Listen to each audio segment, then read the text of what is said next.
M3GAN 2.0, the sequel to the 2023 standout horror film M3GAN, has hit theaters, and it was about what I expected it to be, which is not good.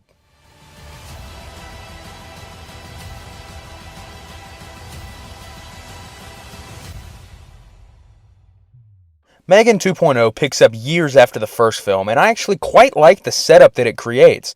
The first 15 to 20 minutes set up a very anti-AI and even kind of anti-technology sort of story, which I thought would be very interesting, firstly because of how big of a topic AI is in life today, especially in the film industry, and secondly because you know that no matter what, there will be evil robots in this movie trying to kill people. So I thought those two things would make for an interesting film.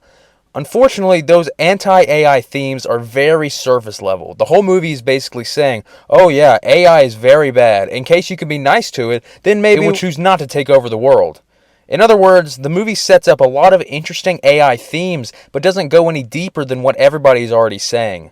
It almost seems a little bit afraid to have its own voice.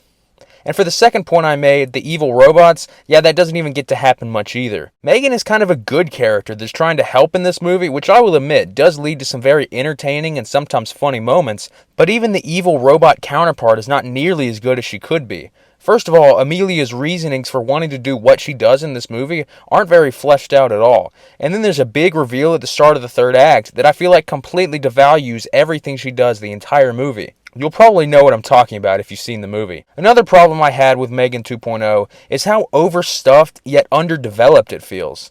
There are so many different side characters that are both brought back from the first movie and introduced in this one that actually get a lot of screen time, but the problem is that they all are extremely one-note characters. Like you have your tech genius that is there for exposition. You have your pathetic comedic relief that is just there to lighten the mood. You have your playboy billionaire whose only trait is that he's rich. I mean, the only characters that I actually kind of enjoyed watching were the main trio of Gemma, Katie, and M3GAN. When they're all on screen together, then I was able to have some fun and be compelled by what was happening. Unfortunately, that doesn't really happen as much as I wanted it to. And what makes that so annoying is that I feel like there were some really interesting ways to develop Katie and Gemma's relationship in this movie, which I feel like was one of the best parts of the first. But even in a 2-hour runtime, which is way too long just for the record, the movie can't find time to create any sort of interesting dynamic between them that's different from the first film. In that one, Gemma is struggling to raise Katie after her parents' death and is looking for ways to make it easier, which is where M3GAN comes in. In this movie, Gemma is struggling to raise Katie, but not for any particular reason, she's just struggling. It's really just sad to look at the difference between M3GAN and M3GAN 2.0. I mean, the first was a well-paced hour and 40-minute horror thriller with a pinch of comedy thrown in that made for a really nice blend of genres that felt fresh and easy to sit through. There were tons of memorable moments and the story felt like a new take on a classic story setup. M3GAN 2.0, on the other hand, is a mishmash of a bunch of different ideas. It's very slowly paced, even at 2 hours long, and it just feels like any action movie I've ever seen, with nothing to separate it. And there are no memorable moments in this. I mean, that hallway dancing scene in the first one still sticks in my head. I remember that kill in the woods where M3GAN is crawling like an animal. It's really terrifying. But there's none of that in this movie. I just saw it, and I'm already struggling to remember much of anything.